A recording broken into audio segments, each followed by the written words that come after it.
हाँ, तो मैंने कहा था कि सैमसंग के 3 टाइप के बोर्ड्स आते हैं। एक सिंगल पीस होता है, एक फ्लेक्स वाला होता है और एक होता है सब बोर्ड वाला, है ना। तो जो हम कल थर्मल सर्किट पढ़ रहे थे, सबसे पहले मैं आपको ना उसको स्टडी करके दिखाता हूँ सर्किट पे, फिर मैं बोर्ड पे टेस्ट कराऊंगा, ठीक है। तो इसको आप देखिएगा थोड़ा सा, यहाँ देखिए। तपस म्यूट कर लो। देखिए, अब यहाँ पे सबसे पहले मैं स्कीमेटिक ओपन करता हूँ और एक पहले मैं छोटे मॉडल का सर्किट दिखाता हूँ आपको, फिर मैं बड़े मॉडल पे जाऊंगा, ठीक है। तो ये एक छोटा मॉडल है J2 मान लो, ठीक है। और इसके अंदर हम थर्मल सर्किट ढूंढते हैं। तो मान लो अगर मुझे पूरे मदरबोर्ड में थर्मल का सर्किट ढूंढना हो तो मैं कैसे ढूंढूंगा, कुछ आइडिया बताओ। अगर इसमें मेरे को थर्मल का सर्किट ढूंढना हो तो कैसे ढूंढूंगा थर्मल का सर्किट। सर टीएच सर्च करेंगे। टीएच टाइप करेंगे। हाँ बिल्कुल, एकदम सही। एकदम TH टाइप करेंगे, यहाँ पे अपन लिखते हैं TH, है ना, TH, क्योंकि थर्मल का डेटा लेटर TH होता है। और तब तक TH को टाइप करते रहेंगे जब तक 3 नाम ना लिखाया जाए। कौन सा नाम पता है आपको, कौन सा नाम। R1 R2 जब तक बैट थर्मल, चार्जिंग थर्मल और एपी और थर्मल। कौन सा थर्मल। AP AP sir. नहीं, AP थर्मल ए एप्लीकेशन प्रोसेसर का थर्मल होता है, ठीक है। वो मैं CPU के बगल में लगा होता है, मेन थर्मल, ठीक है। तो बैट थर्मल, चार्जिंग थर्मल और मेन थर्मल, ये 3 चीजें अगर लिखी आएंगे तो वो चार्जिंग से रिलेटेड थर्मल होगा, ठीक है। तो अपन को थोड़ा सा सर्किट को बड़ा करना है, ऐसे करके, ऐसे थोड़ा सा बड़ा करना है। और तब तक TH को ट्रेस करना है जब तक कि बैट थर्मल, चार्जिंग थर्मल या मेन थर्मल लिखा ना आ जाए। तो देखिए अब मैं ट्रेस कर रहा हूँ, देखिएगा थोड़ा, ये देखिए ऐसे। और देखिए यहाँ पे क्या लिखा है, देखिए सभी, AP। तो जहां पे भी AP थर्मल आएगा इसका मतलब होता है एप्लीकेशन प्रोसेसर का थर्मल। ये थर्मल आपके CPU के बगल में होगा, तो इसको नहीं चेक करना है, ठीक है। फिर हम आगे जाते हैं। तो अपन एक बार और क्लिक करते हैं, फिर क्लिक करते हैं, फिर क्लिक करते हैं, फिर वही आ गया, फिर और क्लिक करते हैं अपन को। वही देखो मेन, यहाँ क्या लिखा है देखो, मेन थर्मल। तो क्या ये थर्मल हमारे जो चार्जिंग थर्मल से रिलेटेड है क्या।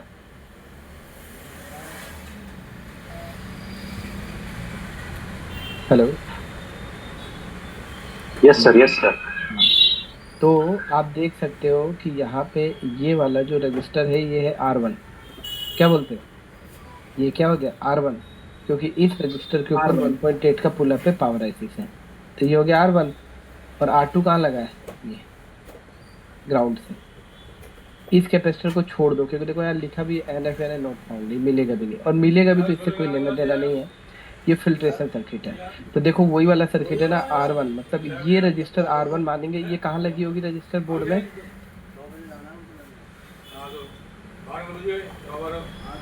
ये तो रजिस्टर, मदरबोर्ड में लग रहे हैं ना।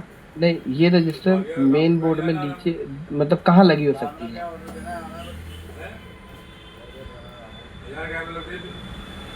R1 क्या सर?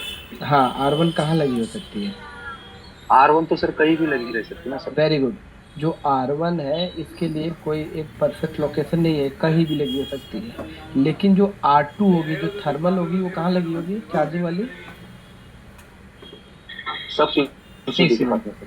हाँ, सब बोर्ड यानी चार्जिंग का जो जेक होता है ना, जो सब बोर्ड होता है उसी के इर्द गिर्द होगी। ये मैंने आपको कल पूरा डिटेल में बताया था कल सुबह, ठीक है। तपस आप ना, जो वीडियोस आज मैं वो इसका थर्मल का आपको भेजूंगा, तो जब ये पूरा देखोगे ना कॉन्सेप्ट, तब आपको समझ में आएगा ज्यादा मेरे हिसाब से। तो अभी जितना आ रहा है अच्छा देखो, सर। ठीक है, क्योंकि ये ठीक है, चैप्टर आधा ठीक हो चुका है। है ना। देखो, तो इसको हम अच्छा सर, मानते हैं ठीक। R1 और इसको हम मानते हैं क्या, R2, ठीक है। तो कल मैंने जो फॉर्मूला बताया था आपको, voltage multiply R2 oblique R1 plus R2, ठीक है। तो यहाँ पे वोल्टेज कितनी है ऊपर 1.8, मल्टीप्लाई करेंगे R2 की वैल्यू कितनी है, तो R2 की वैल्यू देखो कैसे निकालेंगे। यहाँ पे तो 100 के लिखा है, लेकिन यहाँ पे कोई भी किलो ओम की वैल्यू नहीं है, तो यहाँ पे देखो NCP03WF104 जो लिखा है ना, ये इसकी वैल्यू है। तो 104 का वैल्यू मतलब कितना किलो ओम होगा, एक, और दूसरे डिजिट को सेम लिखेंगे, और तीसरे नंबर पे जितना नंबर होगा उतने जीरो लगा देंगे। तो यहाँ पे 4 है तो 4 जीरो लगाएंगे यहाँ पे।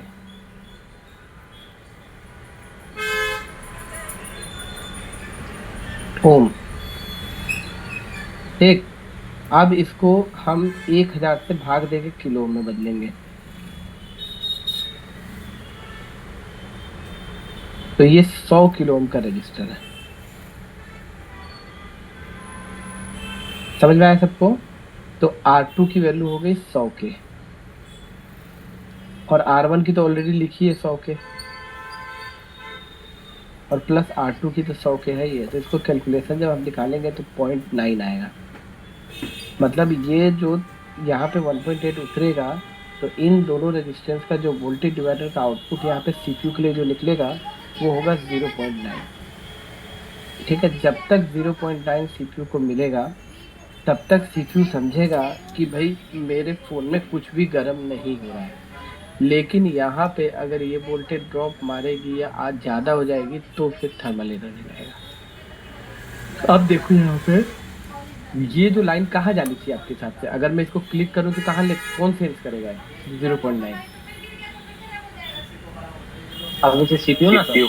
हाँ, देखो याद रखो, कोई भी थर्मल हो उसको CPU ही सेंस करेगा। ठीक है, तो अब अगर मैं इसको डबल क्लिक करूंगा, देखो ध्यान से देखना थोड़ा, इसको डबल क्लिक करिए। ठीक है, इसको मैं कर रहा हूँ डबल क्लिक। ठीक है, तो जब मैं इसको डबल क्लिक करता हूँ तो ये आपको लेके जाएगा CPU के अंदर। ये देखो यहाँ, है ना? फिर देखो, अब मान लो इस फोन में अगर थर्मल एरर आता है J2 में, तो कॉन्सेप्ट समझो। आपको ये पता होगा कि R2 भाई साहब जेक के पास ही लगी होगी कहीं ना कहीं। तो जब मैं इस R2 को कॉपी पेस्ट करूंगा ना, ऐसे करके कॉपी और यहाँ पे लाके पेस्ट लेआउट में, तो ये रेजिस्टेंस आपको जेक के पास ही मिलेगी। देखो यहाँ पे ये आपका हो गया जेक, नीचे का पोर्शन। तो ये जो रेजिस्टेंस में R2 ढूंढ रहा हूँ ना, ये इसी के पास देखो लगी है। देखो यहाँ पे ब्लू हो गई है, देखो TH, ठीक है ना सबको? नीचे के पोर्शन में ही लगती है। ठीक है, और R1 देखो कहाँ लगी है, R1 तो कहीं भी हो सकती है, 40-16, तो R1 भी देखो इसी के बगल में लगी है। क्लियर है सबको? हेलो, अब थोड़ा ध्यान से देखना। हाँ, अब यहाँ पे मैं बिट मैप दिखाता हूँ आपको।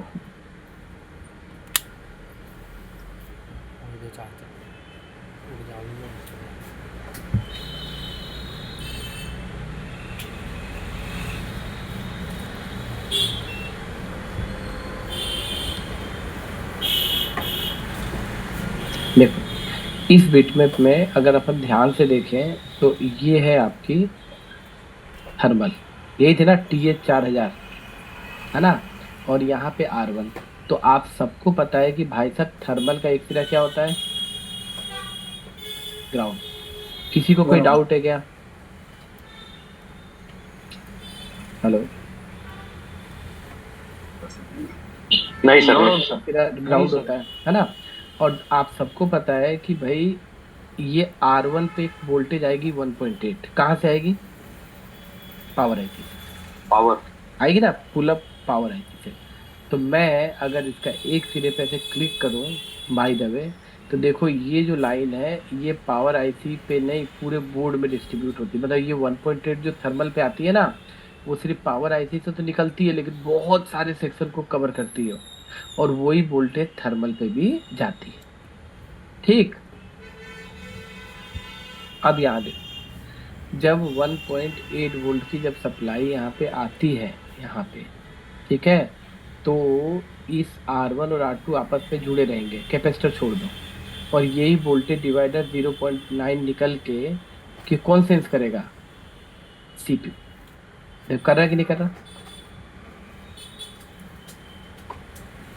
ठीक है, तो अगर इस फोन में कोई फॉल्ट आता है, मान लो इस फोन में कोई फॉल्ट आता है, जैसे इस फोन में मान लो फॉल्ट आता है कि थर्मल एरर आ गया। क्या आ गया? Thermal error. तो क्या करेंगे आप सबसे पहले?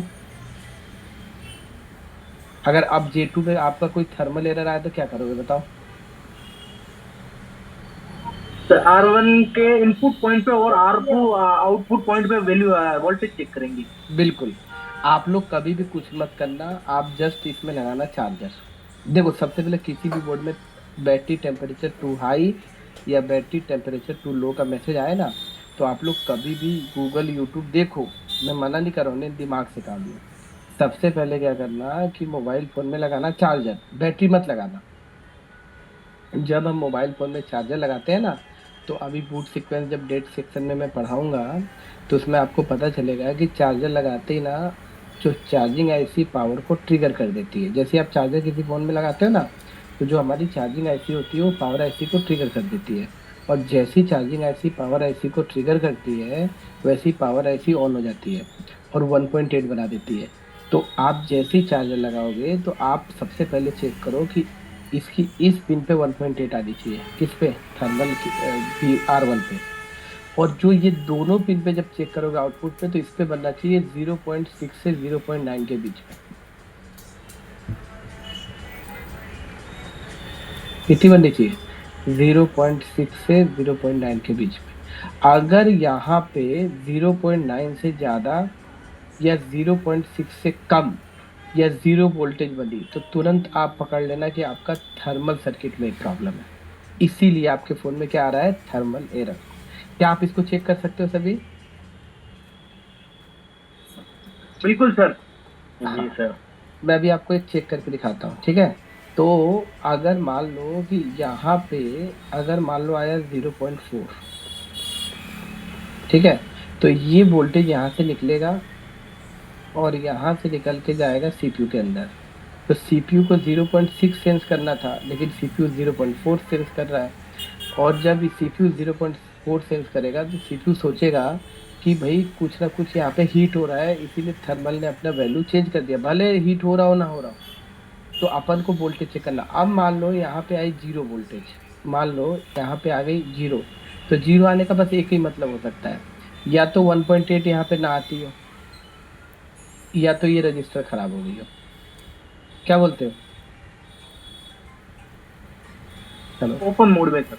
हाँ, और अगर यहाँ पे 0.6 से और 0.9 वोल्टेज में कुछ गड़बड़ी हुई, तो इससे ये कंफर्म हो जाएगा कि ये दोनों में से कोई ना कोई एक रजिस्टर लीक कर गई है और इसीलिए आउटपुट गड़बड़ हो गई है।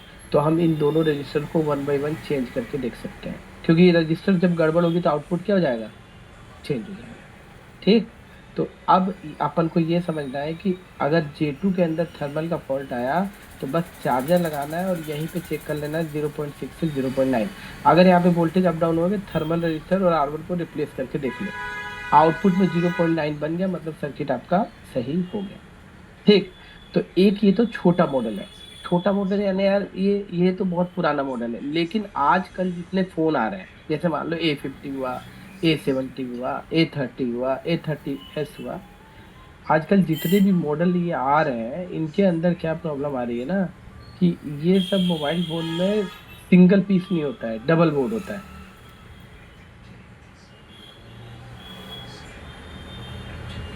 ठीक है? जैसे सैमसंग के बोर्ड, ठीक है, उसमें सिंगल पीस नहीं होता है, डबल बोर्ड होता है। तो इसका काम कैसे करेंगे? देखो, यहाँ देखो, इस पे आप कैसे काम करोगे, इस पे देखो, थोड़ा दिखाता हूँ मैं आपको।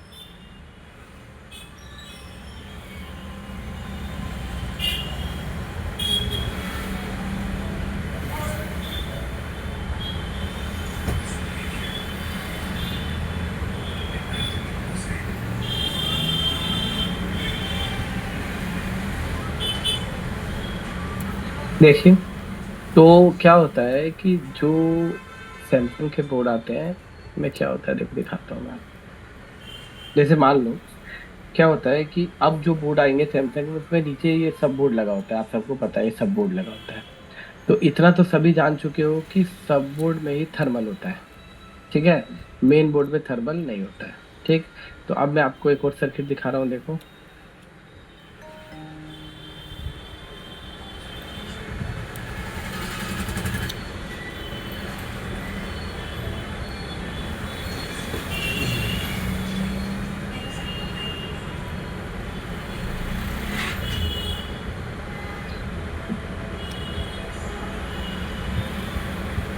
देखिए मैं यहाँ पे लिखता हूँ TH, देखना ध्यान से, ये पत्ते वाला फोन है।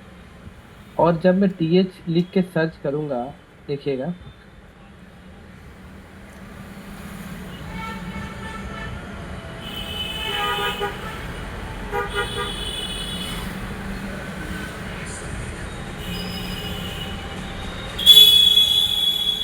देखिए, तो देखिए यहाँ पे लिखा आ रहा है AP थर्मल, लेकिन बगल में क्या लिखा आ रहा है, क्या लिखा आ रहा है? Bat thermal. थर्मल। तो इसका मतलब यही हमारी चार्जिंग वाला थर्मल है, ठीक है। तो आप ध्यान से अगर इस थर्मल को देखोगे तो यहाँ पे देखो लिखा है R1, कितने किलो ओम का है R1? 100 किलो। अच्छा, R2 कितने किलो ओम का है?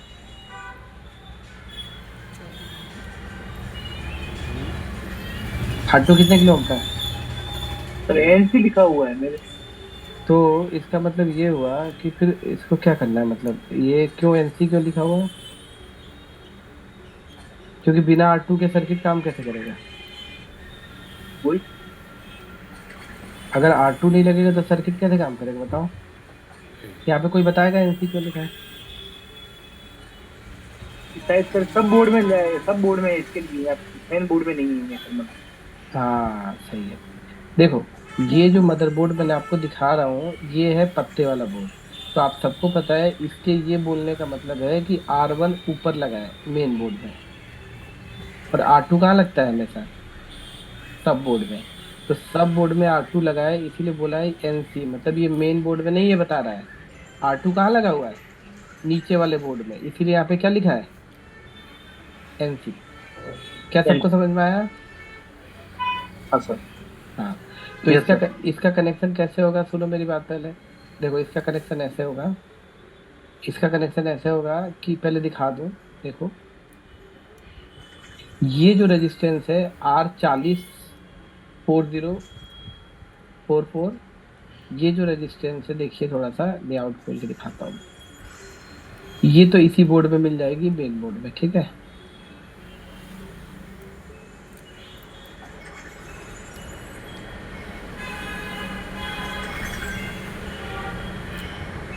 देखो ये रेजिस्टेंस यहाँ मिल गई, ये R1, ठीक है। तो इसका कॉन्सेप्ट क्या होगा पहले समझना बात को। हाँ, ये R1 यहाँ मिल गई, ठीक है। और इस बोर्ड का ये नीचे ना पत्ता लगाने का ये कनेक्टर है, ठीक है। और इसका जो R2 है वो नीचे लगा हुआ है ना, सब बोर्ड में लगा हुआ है। तो इसका कनेक्शन ऐसे रहने वाला है भाई साहब कि ये अपना बोर्ड है, इसका बोर्ड ऐसे होता है, देखो ऐसे करके,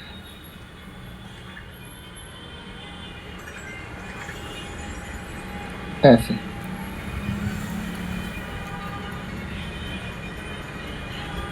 ठीक है।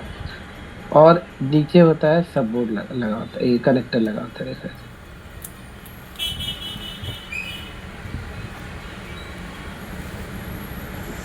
ठीक। और R1 लगा दिया इसने कंपनी ने यहाँ पे, मान लो एग्जाम्पल, और यहाँ पे लगी है पावर IC।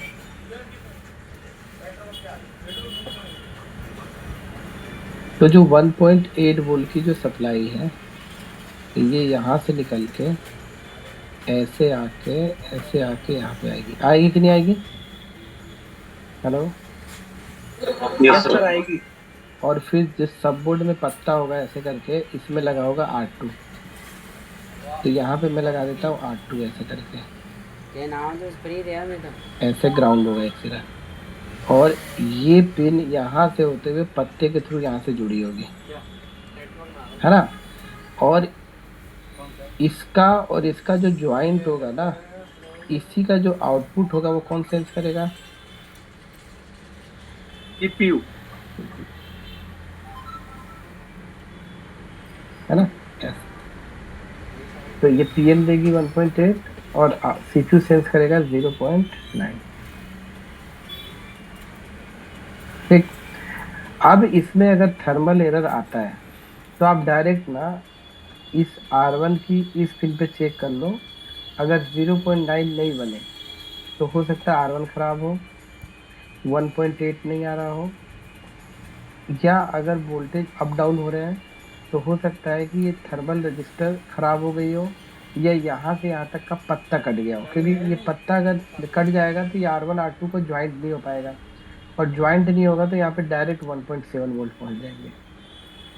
ठीक है, तो मुझे लगता है कि आप बहुत अच्छे से अब मेजर कर सकते हो कि किस तरीके से सिस्टम इसको होना चाहिए। ठीक है, अब तीसरी कंडीशन, अब जैसे मैं एक बात करूं A50 की, A50 अगर मैं मॉडल लेता हूं, देखो तो इसकी कहानी क्या होगी।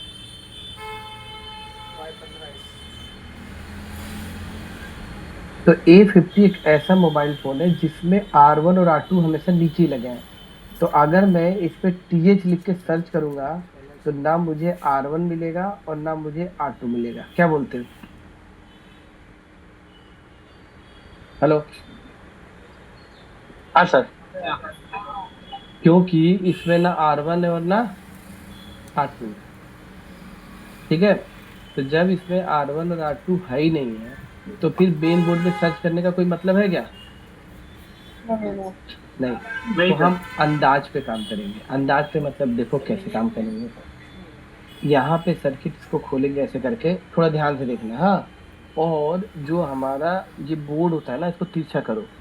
तो इसमें ना एक ऐसा कंपोनेंट ढूंढेंगे जो थर्मल रजिस्टर हो।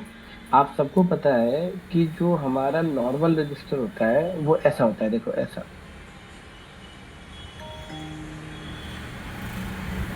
ऐसा होता है चमकीला सा, दोनों तरफ सिल्वर बीच में ब्लैक। ठीक है, मैं आपको इसमें दिखाने की कोशिश करता हूँ कि यहाँ पे देखो एक कंपोनेंट ये लगा है, ये ऊंचा वाला दिख रहा है सबको, ऊंचा,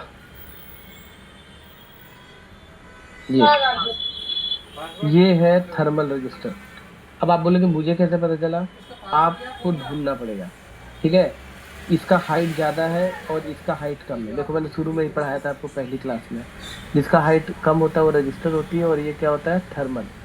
तो अगर ये वाकई में हमारा थर्मल सर्किट है बाय द वे, ठीक है, तो हमको कैसे पता चलेगा कि भाई साहब यही थर्मल है? तो बहुत आसान है, इसको आप बहुत अच्छे से पता कर सकते हो। देखो कैसे,